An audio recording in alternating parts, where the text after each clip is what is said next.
Greetings everyone, and welcome back to Pep Organ. We're here today to judge the Pep Organ Composition Competition for 2024. I'm joined here by my great friend Ben Adler, who has adjudicated the last two competitions. Of course, is a fantastic violinist and overall fantastic musician. And of course here I've got my wife Kim, who is providing the non-musician perspective, and she's joined by Bunny today, who will provide some of the cuteness factor to our competition. But with all that said, it was a fantastic competition this year. We thoroughly enjoyed listening to the entries. We had the most entries of all time, and a great range of different genres as well. Wouldn't you agree, Kim and Ben? It's great. Once we lift the requirements of what the pieces would be, people get to be as creative as they can be, and we see a lot of different dynamics, a lot of different genres, and it's just really inspiring to see. Indeed, and what we love here about the Pep Organ competition is that it does differ from a lot of composition comps that exist around the world, which may have more emphasis on writing something that has to be modern and pushing the boundaries of harmony or rhythm or what a piece of music is. But here on Pep Organ, we've always wanted to share music that's accessible. And so whether that might mean music that sounds historically informed, or whether it means music that is simply like a film soundtrack or something very modern, more like akin to pop or something, we just want it to be accessible. We want it to be something that engages our listeners, is music that people love to actually listen to and to perform it particularly. And I'll be getting to that in a moment as the performer who played through all of these works in terms of the enjoyment factor. But perhaps some comments from Ben before we get into the prizes? Yeah, it was wonderful to hear the range this year, as Kim mentioned, with the regulation of style lifted, and completely agree, which is why I'm always here every year with Titus and with Kim, the concept of this channel and this competition in particular, to create music that people want to hear. I mean, how do you judge that? I suppose we have to judge it ourselves anecdotally, because we are also people and we are not all the billions of people in the world. But yeah, as will be revealed, for me, and I think for all of us, a chief factor in our decision making was, would we want to hear this piece again? And would we look forward to, with excitement, the opportunity to hear it again?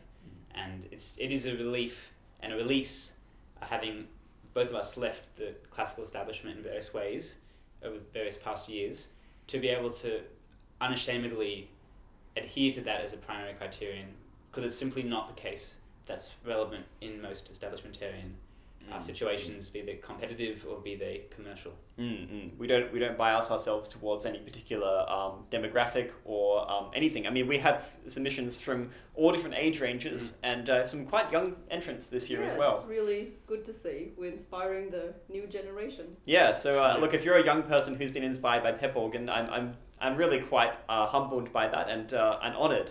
And I hope that you'll also think about contributing music on your own YouTube channels, or of course by submitting things to Pep Organ and performing in events for young organists, and maybe considering it as a career like I did. So with all that in mind, a little bit about some general feedback before we get into the prizes. One of the things I wanted to say is that the prizes that we did award all demonstrated a good knowledge of writing for the organ. And I think as an organist, when I'm performing these works, I can tell between what sounds like an organ piece and what doesn't quite fit. And I'm not saying that I'm restrictive in that definition, but I think that when you play something and it feels right on the instrument, that is a really good sign of an organ work. So understanding the instrument to some degree is important. Something else I want to say, which is general feedback for everyone, and of course we had some great entries from all of you, and we can't award a prize to everyone as much as I'd like to give commendations to all of you. Some general feedback, I think, is that we all need to say a little bit more with our music, in the sense that a lot of you are writing music, and some of you are quite young, as I said, and you have some development to do with your own personal style. And I think that a lot of the music that we heard, it resembles composers, but it doesn't resemble something, if that makes sense. It resembles a sort of style, but it doesn't resemble a personality. And I think that there needs to be a bit of injection into these works that gives them a bit more spark, something that kind of makes them stand out. That's what the winners, I think, were able to do in their own ways. Adherence to cliche is not sufficient, I suppose, is the comment here.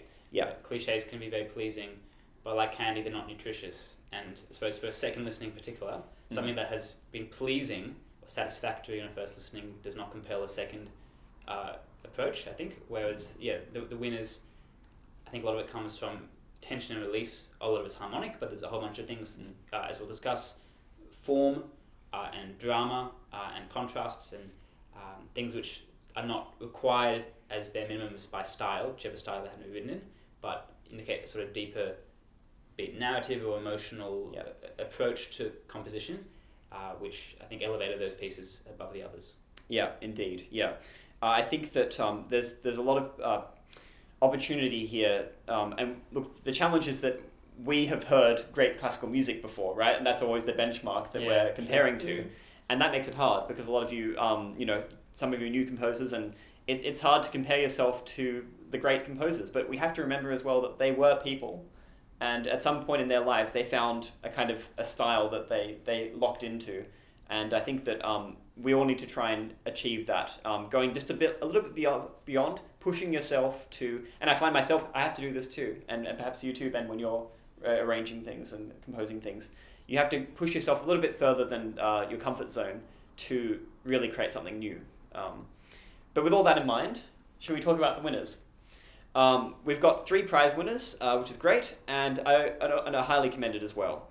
So the highly commended, we want to award to the Toccata on Victor Me Pascali Laudes, which was composed by John Rota of Australia. This was a really great work in the sense that it was very much French. It had that bombastic style, which I think a lot of organists love to play. I definitely like playing it. And also some nice harmonic changes, the way that it shifted gears harmonically as it went, and a lot of it was written in some interesting time signatures, really developing on that chant theme as well. I think that was really quite impressive, so it definitely deserved a mention from us. I enjoyed, I think it's page 4, but there was a contrasting section, because a lot of it, especially the opening and the ending, to use a word favoured by Kim, was quite intense. Yes. Actually. Lots to unpack. And that perhaps is a double-edged sword in that intensity is obviously effective in commanding attention, but if it's perpetual intensity or consistent for a period of time intensity, the intensity cancels itself out. So in this sense, it was wonderful to have the contrasting homophonic, softer moment. Perhaps an argument we made that there wasn't enough contrast. I think Kim and I felt somewhat similarly in that we felt overwhelmed by the almost excesses of extreme effect, dissonance, and time signature changes, and the general sort of level of the piece in terms of its. You need to slow down it. Yeah, they're all coming all at once. Yeah, it's hard to describe. You're a bit paralyzed. Yeah, but I mean, it was highly effective writing, and perhaps a moderated approach to that, even more so, would have made it more effective for us. Yeah, agreed. So we're giving you highly commended. Congratulations. Moving on to the 3rd prize, we're giving this to the Processional in G minor by Adam Heron.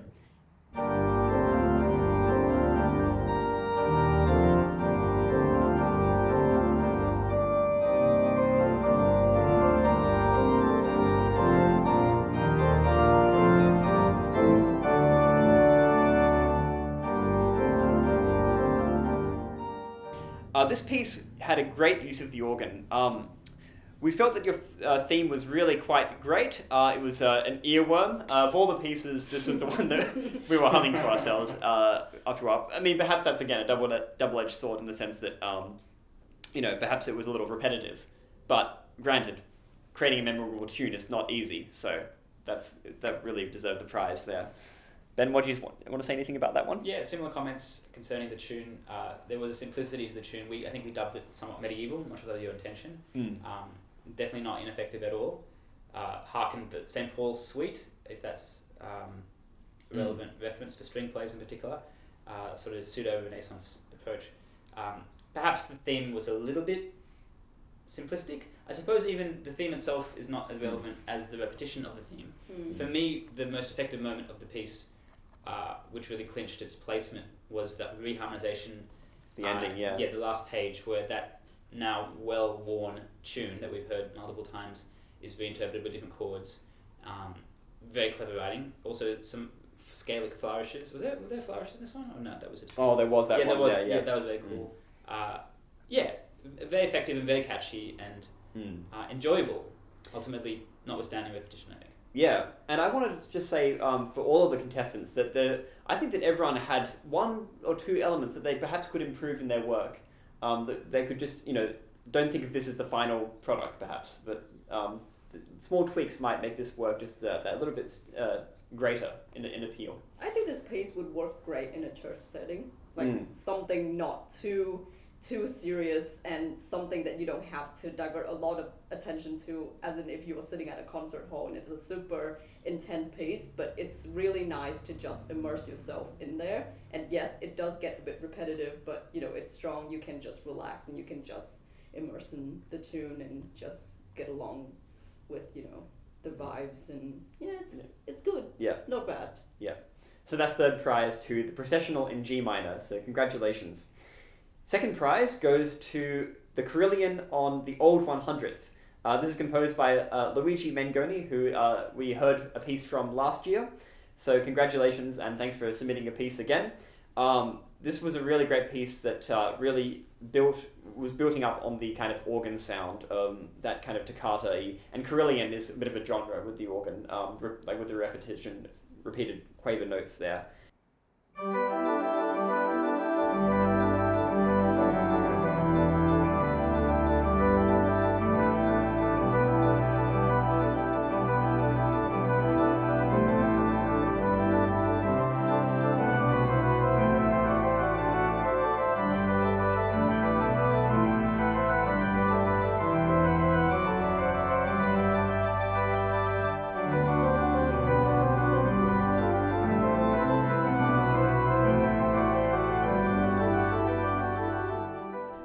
I just like the way that it moved between keys. It started off in G major, it moved up to B major, kind of out of the blue, which really caught me off guard, and then just nice lyrical tune going through there. Of course, the Old 100th tune is a well-known hymn tune, but also the way that he kind of integrated it into the work as a whole was just really nice. And then the changes of texture as well. I think some Carillon works just stick on the same kind of thing constantly. But this one, it took the theme into the hands, and then the pedals started to play more bass notes, but the bass notes were actually, the pedals started with the tune. So indeed. It is a really great piece in terms of development and contrast, in my opinion.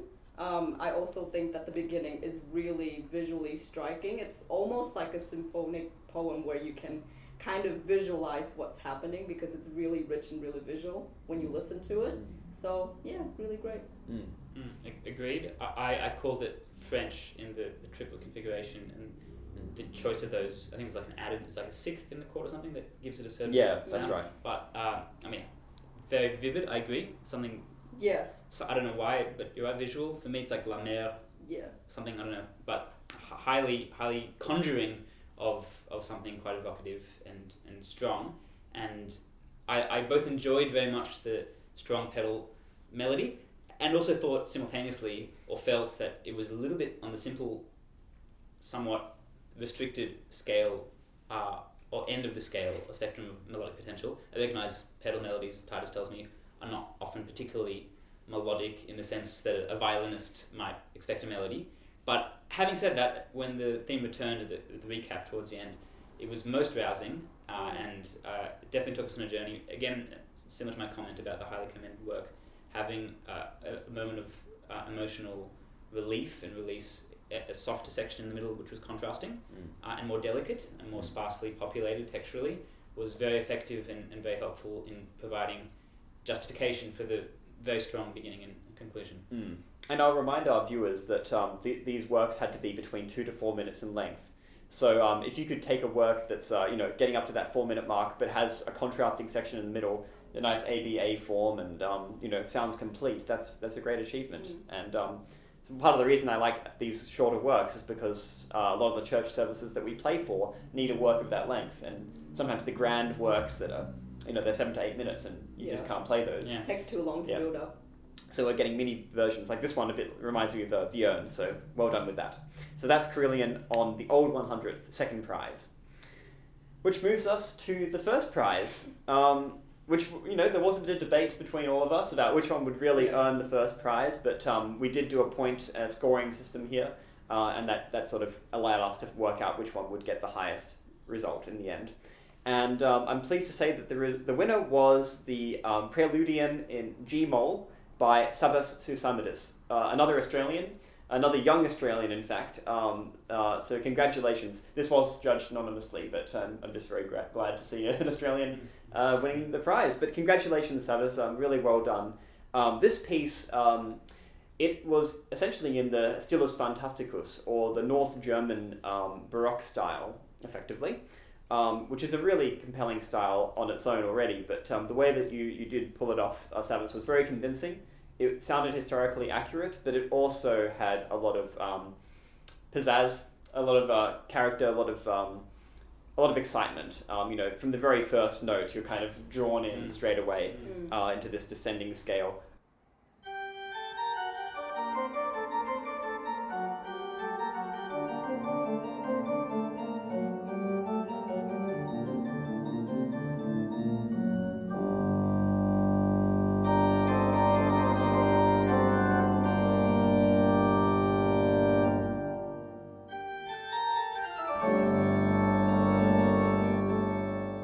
Yeah, so just brilliant. And then you had, just like Buxtehude would have done, a sort of MIDI fugue. Your ending section being in 12/8 time was really effectively done too, with the pedal solo. All the things that we come to love and we love playing when we play Bruns and Buxtehude and early Bach, of course. So that in itself made it a very exciting piece to play, but also to listen to. I think that you guys really enjoyed hearing it too.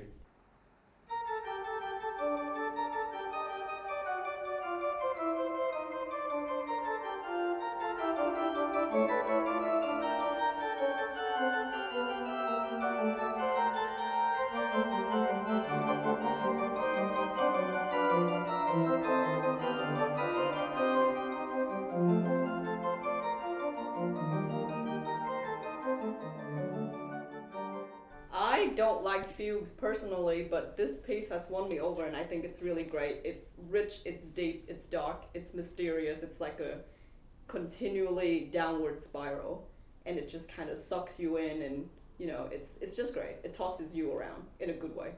Yeah, again, I'm very much on the same page as Kim and Titus here. Very gripping.